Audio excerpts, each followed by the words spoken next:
الحمد لله نحمده ونستعينه ونستغفره ونؤمن به ونتوكل عليه ونعوذ بالله من شرور أنفسنا ومن سيئات أعمالنا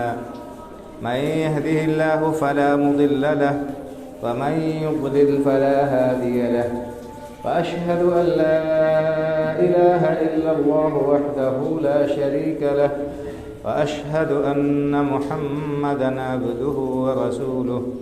يا أيها الذين آمنوا اتقوا الله حق تقاته ولا تموتن إلا وأنتم مسلمون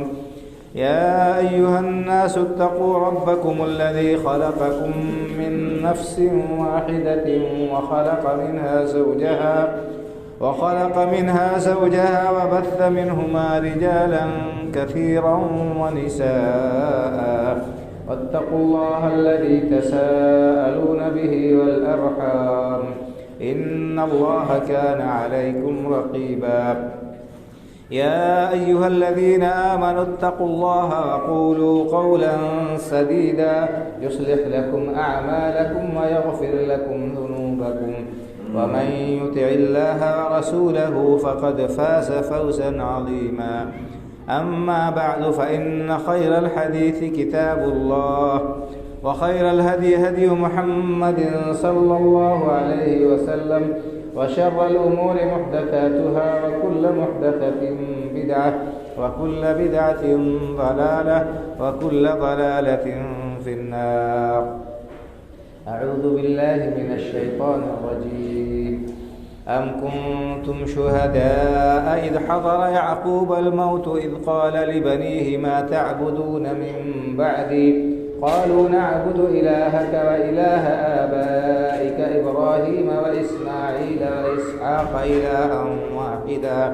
ونحن له مسلمون رب اشرح لي صدري ويسر لي أمري واحلل عقدة من لساني يفقه قولي سبحانك لا علم لنا إلا ما علمتنا إنك أنت العليم الحكيم ہر قسم کی حمد و ثنا کا مستحق صرف اور صرف اللہ وحدہ لا شریک ہے، جو ساری کائنات کا خالق و مالک ہے، پروردگار اور پالنہار ہے، اور وہی اکیلا عبادت کے لائق ہے،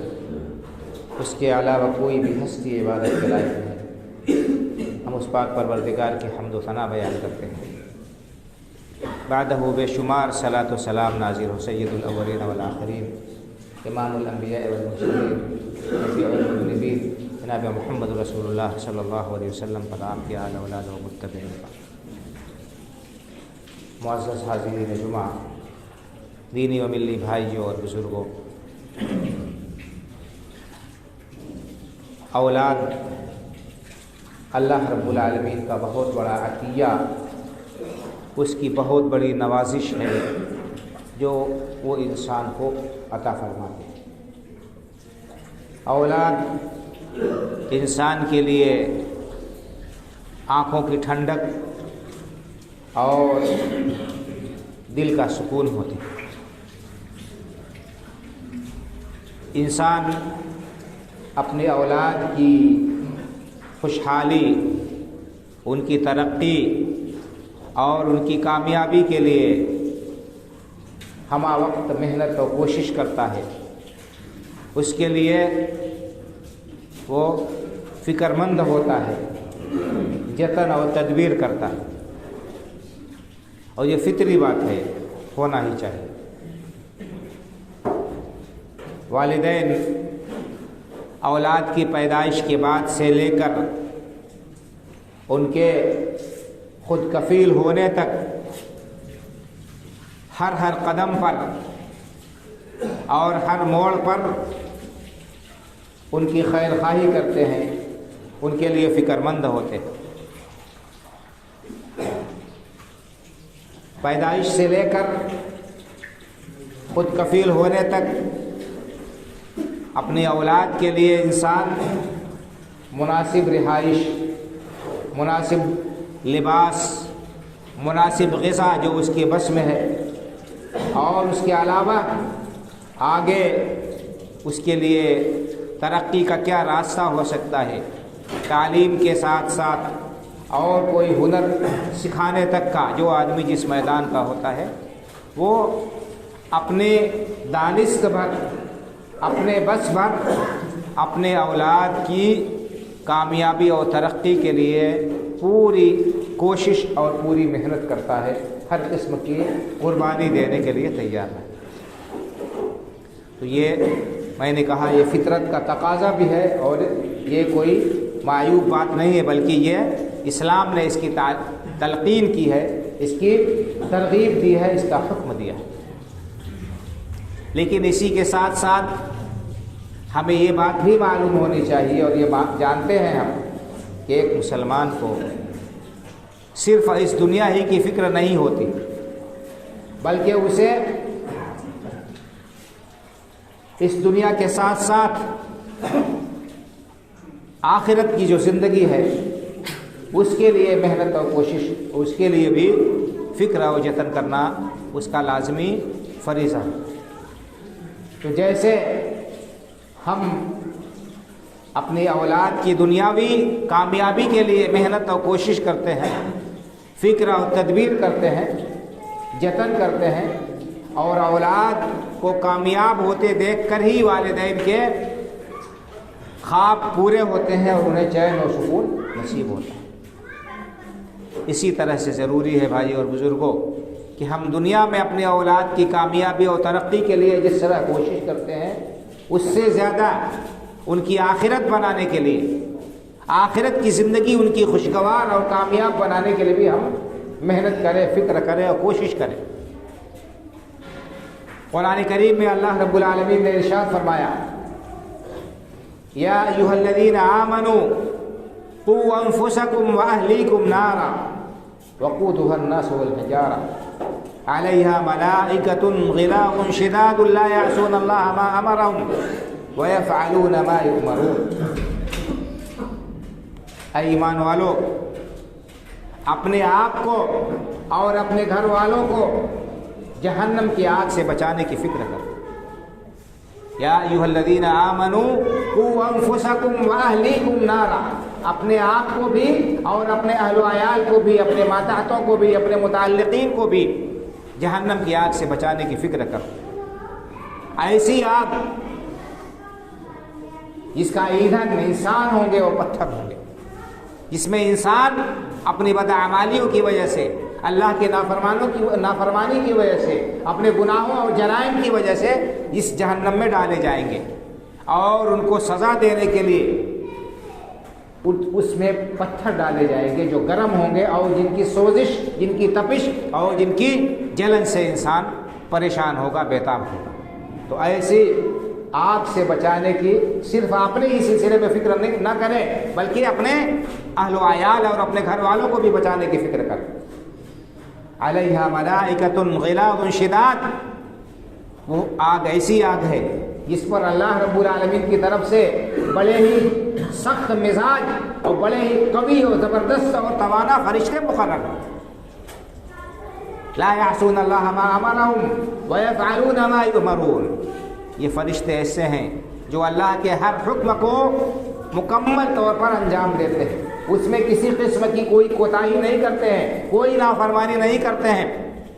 وَيَفْعَلُونَ مَا يُؤْمَرُونَ، اللہ تعالیٰ انہیں جو بھی حکم دیتا ہے اسے پورے طور پر وہ انجام دیتے ہیں، اس کو مکمل طور پر وہ ادا کرتے ہیں۔ تو یہ آخرت کی جیل جہنم، جس کے اوپر داروغہ، جس کے اوپر ذمہ دار فرشتے مقرر ہیں، ان کا معاملہ دنیا کی جیل کی طرح سے نہیں ہے۔ دنیا کے اندر جو کارندے ہیں جیل کے، ان کی طرح سے نہیں ہے کہ وہ رشوت لیتے ہیں، وہ کسی کے دباؤ میں آ کر کام کرتے ہیں، کسی کے ساتھ کوئی رو رعایت کرتے ہیں، نہیں۔ اللہ رب العالمین کے ہاں جو فرشتے مقرر ہیں جہنم پر، اللہ نے فرمایا کہ وہ کسی قسم کی کوئی رو رعایت نہیں کریں گے، اور وہ اتنے توانا اور زبردست ہوں گے کہ کوئی بڑے سے بڑا پہلوان، بڑے سے بڑا چودھری، بڑے سے بڑا اپنے آپ کو لگانے والا دنیا میں، وہ بھی ان کے سامنے کچھ نہیں کر سکتا ہے، اور وہ اللہ کے حکم کو اس کے اوپر نافذ کریں گے۔ تو یہ اللہ رب العالمین نے اپنے ساتھ ساتھ اپنے اہل و عیال، اپنے بچوں کو جہنم کی آگ سے بچانے کی ہمیں تاکید کی ہے، حکم دیا ہے۔ یہ 28ویں پارے کی آیت۔ اور اسی طرح سے اللہ کے رسول صلی اللہ علیہ وسلم نے بھی والدین کی اور سرپرستوں کی یہ ذمہ داری بتائی۔ آپ صلی اللہ علیہ وسلم کا ارشاد گرامی ہے، کلکم راعٍ وکلکم مسئول عن رعیتہ، تم میں کا ہر شخص چرواہا ہے، ہر شخص ذمہ دار ہے اور جواب دہ ہے، اور اس کے دائرے میں اس کے ماتحت جتنے لوگ ہیں ان کے بارے میں پوچھا جائے گا، اس سے حساب لیا جائے گا، سوال ہوگا، اللہ رب العالمین کے یہاں باز پرس ہوگی اور گرفت ہوگی اگر اپنی ذمہ داری کو پورے طور پر انجام نہیں دیں گے تو۔ فالامام راع وهو مسئول عن رعیتہ، آپ نے ارشاد فرمایا کہ امام وقت، حاکم وقت، بادشاہ وقت جو ہے وہ تمام اپنے ماتحتوں کا، اپنی تمام رعایا کا ذمہ دار اور جواب دہ ہے۔ اس سے اللہ رب العالمین کے ہاں اس کی پوری رعایا کے بارے میں پوچھا جائے گا کہ ان کا خیال رکھا کہ نہیں رکھا، ان کے حقوق ادا کیے کہ نہیں ادا کیے، اور ان کو صحیح راستے پر چلائے کہ نہیں چلائے۔ والرجل راع فی اہلہ وهو مسئول عن رعیتہ، اور ہر مرد، ہر شخص اپنے گھر والوں کا وہ ذمہ دار ہے اور نگراں ہے اور جواب دہ ہے اللہ رب العالمین کے ہاں، اس سے اس کے بارے میں پوچھا جائے گا۔ والمرأة راعیة فی بیت زوجها وہی مسئولۃ عن رعیتها، یہاں تک کہ عورت یہ بھی اپنے شوہر کے گھر میں اس کے بال بچوں کی، اس کے مال کی ذمہ دار ہے، جواب دہ ہے، اور اللہ رب العالمین کے ہاں اس عورت سے بھی پوچھا جائے گا کہ اپنے شوہر کی جو امانت تھی اس کے اندر کوئی خیانت تو نہیں کی، اس کے مال کو خرد برد تو نہیں کیا، اس کی عزت و آبرو کی حفاظت کی کہ نہیں کی، اور اس کے بچوں کی صحیح پرورش کی یا نہیں کی، ہر ایک کے بارے میں پوچھا جائے گا۔ اور اسی طرح سے غلام، وہ بھی اپنے آقا کے مال کے سلسلے میں مسئول ہے، جواب دہ ہے۔ والعبد راع فی مال سیدہ وهو مسئول عن رعیتہ، اور جو غلام ہے، جو نوکر ہے، جو ماتحت ہے، ملازم ہے، وہ اپنے آقا کے مال کہ وہ ذمہ دار ہیں، جواب دہ ہیں، وہ محافظ ہیں، اور اگر وہ اس کے اندر گڑبڑی کریں گے، خرد برد کریں گے، خیانت کریں گے، اللہ رب العالمین کے ہم سے بھی باس پرس ہوگی، ان سے بھی حساب کتاب ہوگا۔ فرمایا کہ فَكُلُّكُمْ رَاعٍ وَكُلُّكُمْ مَسْئُولٌ عَن رَعِيَّتِهِ، بادشاہ وقت سے لے کر اور ایک ماتحت تک، ایک ملازم تک، ہر ایک کا دائرہ ہے، اور اس دائرے کے اندر وہ جواب دہ ہے، وہ اللہ رب العالمین کے ہم جواب دہ ہوں گے، اسے پوچھا جائے گا، سوال کیا جائے گا، حساب لیا جائے گا۔ تو یہاں پر بتانے کا مقصد یہ ہے بھائی اور بزرگوں کہ ہم اپنے ماتحتوں، اپنے بچوں، اپنے جو قریبی لوگ ہیں ان کے دین اور ان کے عقیدے کے سلسلے میں ہم فکر مند ہوں اور ان کی صحیح خطوط پر تربیت کریں اور ان کا عقیدہ درست کرنے کی کوشش کریں، ان کے عمل کو صحیح کرنے کی کوشش کریں، ان کے اوپر پوری نگرانی رکھیں۔ خاص طور سے آج کے دور میں جو فتنوں کا دور ہے، الحاد کا دور ہے، بے دینی کا دور ہے، اور فتنہ و فساد کے آلات ہر گھر میں نہیں بلکہ ہر ہاتھ میں پہنچ گئے ہیں۔ یہ موبائل، یہ اسی طرح کی جو چیزیں ہیں، سوشل میڈیا، آپ دیکھتے ہیں صبح و شام، شب و روز اس میں زہر گھولا جا رہا ہے، اور ایمان اور عقیدے کو اور اخلاق کو بگاڑنے والے مواد اس پر ہمیشہ نئے نئے آتے رہتے ہیں، گردش کرتے رہتے ہیں۔ ہماری بہت بڑی ذمہ داری ہے بھائی اور بزرگوں کہ ہم اپنے بچوں اور اپنے ماتحتوں کے دینی خطوط پر تربیت کریں، اور ان کے عقیدے اور ان کے ایمان کی ہم فکر کریں، اور ان کا ہم محاسبہ کرتے رہیں۔ میں نے آپ کے سامنے خطبہ مسنونہ کے بعد جو آیت کریمہ پڑھی ہے سورہ بقرہ کی، اس کے اندر اللہ رب العالمین نے بڑی عظیم ہمیں ہدایت دی ہے اور ہمیں بیان کیا ہے۔ قرآن کریم میں اللہ رب العالمین نے فرمایا، سورہ بقرہ کی آیت نمبر 133 ہے، ام کنتم شہداء اذ حضر یعقوب الموت اذ قال لبنیہ ما تعبدون من بعدی قالوا نعبد الہک و الہ آبائک ابراہیم و اسماعیل و اسحاق الہا واحدا ونحن له مسلمون۔ کیا تم لوگ اس وقت موجود تھے جب حضرت یعقوب علیہ السلام کی وفات کا وقت ہوا؟ ام کنتم شہداء اذ حضر یعقوب الموت، جب حضرت یعقوب علیہ السلام کی وفات کا وقت ہوا تو کیا اس وقت تم لوگ وہاں موجود تھے، حاضر تھے؟ یعقوب علیہ السلام کون ہیں؟ آپ کو معلوم ہوگا، خود پیغمبر ہیں، پیغمبر کے بیٹے ہیں، پیغمبر کے بھتیجے ہیں، پیغمبر کے پوتے ہیں اور پیغمبر کے والد بھی ہیں۔ ان کا سلسلہ نسب آپ کو معلوم ہوگا، یعقوب بن اسحاق بن ابراہیم علیہ الصلوۃ والتسلیم، خود پیغمبر، ان کے بیٹے حضرت یوسف علیہ الصلوۃ والسلام پیغمبر، ان کے تایا ابا حضرت اسماعیل علیہ الصلوۃ والسلام یہ پیغمبر، ان کے والد حضرت اسحاق علیہ السلام پیغمبر، اور ان کے دادا حضرت ابراہیم علیہ الصلوۃ والسلام ابو الانبیاء، تمام انبیاء جو ان کے بعد آئے سب کے یہ جد اعلیٰ، انہی کی نسل سے تمام پیغمبر آئے۔ حضرت ابراہیم علیہ السلام کے بعد جتنے بھی پیغمبر آئے جناب محمد رسول اللہ صلی اللہ علیہ وسلم تک سب حضرت ابراہیم علیہ السلام کی نسل سے تھے۔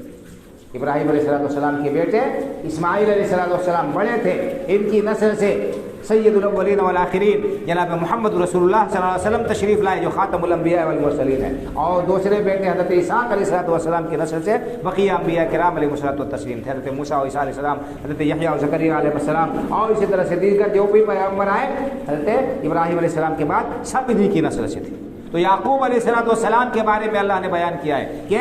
ام کنتم شہداء اذ حضر یعقوب الموت، اے یہودیوں، اے عیسائیوں، کیا تم اس وقت موجود تھے جب حضرت یعقوب علیہ السلام کی وفات کا وقت ہوا؟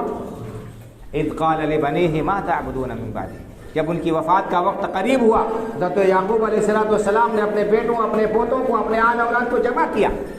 حضرت یعقوب علیہ السلام کے 12 بیٹے، انہی سے 12 قبیلے وجود میں آئے جن کو بنی اسرائیل کہا جاتا ہے، یہود و نصارہ، خاص طور سے یہود، یہ حضرت یعقوب علیہ السلام کی نسل سے اپنے بیٹوں کو پیغمبر نے جمع کیا آخری وقت میں۔ اذ قال لبنیہ، انہوں نے اپنے بیٹوں سے پوچھا ما تعبدون من بعدی، میرے بچوں بتاؤ تم میرے بعد کس کی عبادت کرو گے، تمہارا دین کیا ہوگا، تمہارا عقیدہ کیا ہوگا؟ اذ حضر یعقوب الموت اذ قال لبنیہ ما تعبدون من بعدی، جبکہ انہوں نے اپنے بیٹوں سے پوچھا آخری وقت میں، اے بچوں بتاؤ میرے بعد تم کس کی عبادت کرو گے۔ آپ کو یہ بھی معلوم ہے کہ حضرت یعقوب علیہ السلام کے بیٹے حضرت یوسف علیہ السلام مصر میں وہاں جا کر بادشاہت میں ان کو بہت بڑا عہدہ ملا تھا، وزیر غذا یا وزیر خزانہ کہہ لیجیے، ان کو موجود تھے حضرت یوسف علیہ السلام، تو ان کو دنیاوی اعتبار سے بہت اعزاز اور اکرام حاصل تھا، بہت ہی ان کو قوت اور جو ہے اختیار حاصل تھا۔ لیکن یعقوب علیہ السلام نے آخری وقت میں اپنے بچوں سے یہ نہیں کہا کہ تم کون سی زمین لوگے اور یہ پراپرٹی بانٹ لینا اور یہ کرنا، فلاں یہ لے لے گا، فلاں یہ لے لے گا، جیسے ہم لوگ ہیں کہ عام طور پر اپنے اولاد کی دنیاوی کی فکر کرتے ہیں اور زمین و جائیداد کے سلسلے میں وصیت کرتے ہیں، فلاں زمین یہ لے گا اور فلاں یہ لے گا اور اس طرح بٹوارہ کرنا، اس طرح کاروبار کرنا، دنیا کے سلسلے میں ہم فکر کرتے ہیں، اپنی اولاد کو تربیت دیتے ہیں اور ان کی ترقی کے لیے کوشش کرتے ہیں۔ آخری وقت ہے پیغمبر کا، اپنی اولاد سے دنیا کے سلسلے میں کچھ نہیں پوچھ رہے اور انہیں فکر ہے تو کیا میری اولاد دین پر قائم رہے، توحید پر قائم رہے، اس کا عقیدہ درست رہے، اللہ رب العالمین کی عبادت و بندگی کرتے ہوئے وہ اپنی زندگی بسر کرے۔ آخری وقت میں پوچھ رہے ما تعبدون من بعدی، میرے بچوں بتاؤ میرے بعد تم کس کی عبادت کرو گے؟ قالوا نعبد الہک و الہ آبائک ابراہیم و اسماعیل و اسحاق الہا واحدا ونحن له مسلمون، کہ اولاد نے کہا، بیٹوں نے کہا ابا جان آپ مطمئن رہیے، بے فکر رہیے، ہم آپ کے رب کی، آپ کے معبود کی اور آپ کے آبا ابراہیم، اسماعیل اور اسحاق علیہ الصلوۃ والتسلیم کے رب کی ہی ہم عبادت کریں گے، وَنَحْنُ لَهُ مُسْلِمُونَ، اور اسی کے تابع فرمان ہو کر ہم زندگی بسر کریں گے۔ اللہ اکبر۔ بھائی اور بزرگوں، کتنی عظیم آیت ہے یہ، اس کے اندر کتنی عظیم تعلیم ہے ہمارے لیے۔ پیغمبر ابن پیغمبر اپنے اولاد کے سلسلے میں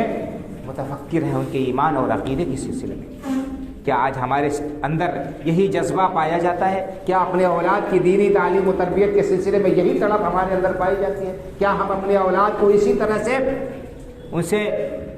ان کی دینی تعلیم و تربیت اور ان کی عقیدے کی درستگی کے لیے متفکر ہوتے ہیں اور اس کے لیے ہم جتن اور تدبیر کرتے ہیں؟ یہی نہیں، قرآن کریم آپ پڑھیے، آپ کو حضرت ابراہیم علیہ السلام کی دعا ملے گی۔ وَإِذْ قَالَ إِبْرَاهِيمُ رَبِّ اجْعَلْ هَٰذَا الْبَلَدَ آمِنًا وَاجْنُبْنِي وَبَنِيَّ أَن نَّعْبُدَ الْأَصْنَامَ۔ سورہ ابراہیم پڑھیے، یاد کرو اس وقت کو جب ابراہیم علیہ السلام نے اللہ رب العالمین سے دعا کی، رب اجعل هذا البلد آمنا، اے پروردگار اس شہر کو، اس بستی کو، مکے کو امن و امان والا شہر بنا دے۔ مکہ میں لا کر اللہ کے حکم سے حضرت ابراہیم علیہ السلام نے اپنے بیٹے حضرت اسماعیل علیہ السلام کو، جو ابھی شیر خوار تھے، ابھی دودھ پیتے بچے تھے، ان کو اور ان کی والدہ کو لا کر آباد کر دیا تھا ایسی جگہ جہاں کوئی آبادی نہیں، بظاہر زندگی کے کوئی اسباب اور سامان نہیں تھے، نہ دانا نہ پانی، نہ وہاں پر کوئی زراعت، نہ اور کوئی دوسری چیز، پتھر ہی پتھر، پہاڑیاں ہی پہاڑیاں، لیکن اللہ کے حکم سے وہاں آباد کیا، دعا کیا ان سے۔ وَإِذْ قَالَ إِبْرَاهِيمُ رَبِّ اجْعَلْ هَٰذَا الْبَلَدَ آمِنًا، اے پروردگار اس شہر کو امن والا شہر بنا دے، میرے اولاد کو یہاں پر کسی قسم کا دھڑکا اور خطرہ نہ رہے۔ اللہ رب العالمین نے ان کی دعا قبول کی اور مکہ کو شہر امن بنا دیا۔ وہاں پر خون خرابہ کرنا، لڑائی کرنا اور خلاف شریعت کام کرنا بہت بڑا جرم ہے، بہت اور جگہوں پر تو ہے ہی، وہاں پر خاص طور سے محترم ہے، حرم جو ہے حرم محترم ہے، یہاں تک کہ وہاں پر جنگلی جانوروں کا شکار بھی نہیں کیا جا سکتا، یہاں تک کہ وہاں پر خود سے اگے ہوئے حدود حرم کے اندر کانٹے دار پودے ہیں ان کو بھی نہیں کاٹا جا سکتا ہے، اس طرح سے ان کا احترام۔ تو وہاں پر اس بستی کے سلسلے میں، اپنی اولاد کے سلسلے میں آپ جہاں دعا کی، وہاں یہ بھی کہا وَجْنُبْنِي وَبَنِيَّ أَن نَّعْبُدَ الْأَصْنَامَ، اے پروردگار مجھے اور میری اولاد کو بتوں کی عبادت سے بچا لے۔ اللہ اکبر، ذرا سوچے اور غور کرے، یہ دعا کون کر رہے ہیں؟ وَجْنُبْنِي وَبَنِيَّ أَن نَّعْبُدَ الْأَصْنَامَ، اے اللہ مجھے اور میری اولاد کو بتوں کی عبادت سے بچا لے۔ ابراہیم علیہ السلام کے بارے میں آپ کو معلوم ہے، وہ بت شکن تھے، انہوں نے اپنے ہاتھوں سے بتوں کو توڑا تھا اور اس توحید کی پاداش میں انہوں نے آگ میں جانا گوارا کیا تھا اور اپنے وطن کی قربانی دی تھی، اپنے رشتہ داروں کی قربانی دی تھی، اپنی قوم کی دشمنی مول لی تھی۔ کیا ان کے بارے میں ہم سوچ سکتے ہیں؟ کوئی تصور بھی کر سکتا ہے اور کسی پیغمبر کے سلسلے میں کوئی تصور بھی کر سکتا ہے کہ وہ شرک کریں گے؟ معاذ اللہ، ہو ہی نہیں سکتا، یہ ممکن ہی نہیں۔ لیکن انہیں اپنی اولاد کے سلسلے میں فکر تھی، انہوں نے دعا کی کہ اللہ مجھے اور میری اولاد کو شرک سے بچا لے، بتوں کی عبادت سے بچا لے۔ معلوم کیا ہوا بھائی اور بزرگوں کہ ہمیں اپنے اولاد کے دین کی، ان کے ایمان کی، ان کے عقیدے کی فکر ہونی چاہیے، کیونکہ یہی اصل ہے کامیابی کے لیے۔ اگر انسان کا دین درست ہے، اس کا عقیدہ صحیح ہے، عقیدہ توحید پر گامزن ہے، شرک سے بچ گیا، کامیاب ہو گیا۔ اور اگر سب کچھ حاصل ہے، دین درست نہیں، عقیدہ صحیح نہیں، اللہ رب العالمین کی عبادت نہیں صحیح کر رہا ہے، تو اس کی ساری کامیابی، ساری محنت حقارت و ضائع، اور وہ خائب و خاسر اور ناکام و نامراد ہوگا۔ اللہ رب العالمین نے قرآن کریم کے اندر صاف صاف بیان فرما دیا دو ٹوک الفاظ میں، إِنَّهُ مَن يُشْرِكْ بِاللَّهِ فَقَدْ حَرَّمَ اللَّهُ عَلَيْهِ الْجَنَّةَ وَمَأْوَاهُ النَّارُ وَمَا لِلظَّالِمِينَ مِنْ أَنصَارٍ، کہ جو شخص بھی اللہ کے ساتھ کسی کو شریک کرتے ہوئے مرے گا، اللہ رب العالمین نے اس کے اوپر جنت حرام قرار دی ہے، ایسے شخص کا ٹھکانہ جہنم ہے اور ظالموں کا کوئی بھی مددگار نہیں ہوگا۔ تو ان اللہ لا یغفر ان یشرک بہ ویغفر ما دون ذلک لمن یشاء، اللہ اس گناہ کو نہیں معاف کر سکتا کہ اس کے ساتھ کسی کو شریک ٹھہرایا جائے، اس کے علاوہ جس گناہ کو بھی چاہے وہ معاف کر سکتا ہے۔ قرآن کریم کے اندر بہت ساری آیات ہیں بھائی اور بزرگوں، اور انبیاء کرام علیہ السلام کے واقعات مذکور ہیں، اللہ کے نیک و صالح بندوں کی دعائیں مذکور ہیں کہ وہ کس طرح اپنے اولاد کی صلاح و فلاح کے لیے دعا کرتے تھے اور اللہ رب العالمین کی بارگاہ میں روتے اور گڑ گڑاتے تھے اور ان کی صحیح خطوط پر تربیت کیا کرتے تھے۔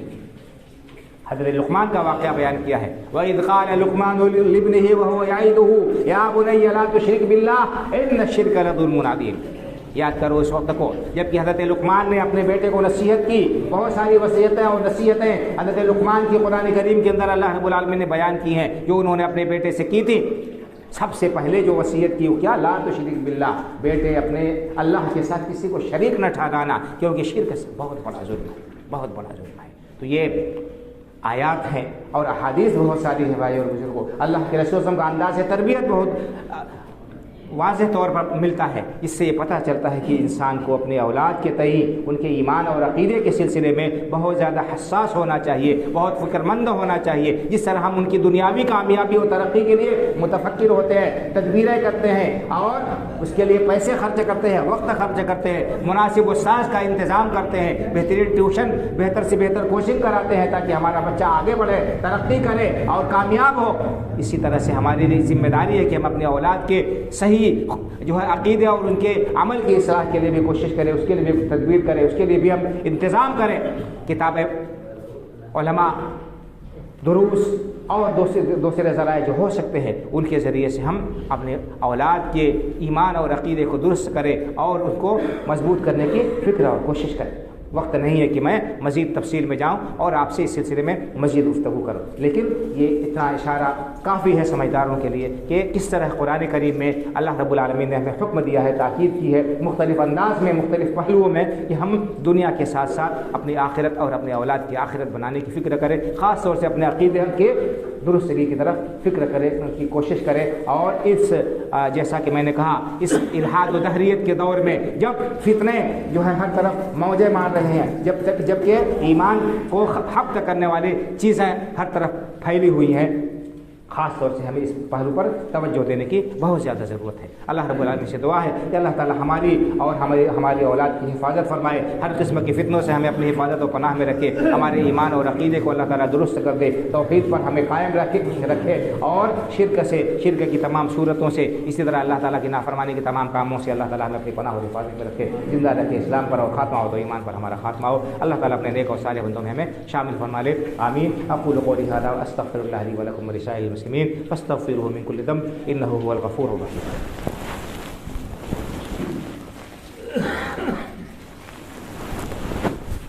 ان الحمد لله نحمده ونستعينه ونستغفره ونؤمن به ونتوكل عليه ونعوذ بالله من شرور أنفسنا ومن سيئات أعمالنا، من يهده الله فلا مضل له ومن يضلل فلا هادي له، وأشهد أن لا إله إلا الله وحده لا شريك له، وأشهد أن محمدا عبده ورسوله، إن الله وملائكته يصلون على النبي، يا أيها الذين آمنوا صلوا عليه وسلموا تسليما، اللهم صل على محمد وعلى آل محمد كما صليت على إبراهيم وعلى آل إبراهيم إنك حميد مجيد، اللهم بارك على محمد وعلى آل محمد كما باركت على إبراهيم وعلى آل إبراهيم إنك حميد مجيد، اللهم انصر من نصر دين محمد صلى الله عليه وسلم واجعلنا منهم، واخذل من خذل دين محمد صلى الله عليه وسلم ولا تجعلنا منهم، عباد الله رحمكم الله، إن الله يأمر بالعدل والإحسان وإيتاء ذي القربى وينهى عن الفحشاء والمنكر والبغي يعظكم لعلكم تذكرون، فاذكروا الله يذكركم وادعوه يستجب لكم ولذكر الله أكبر والله يعلم ما تصنعون۔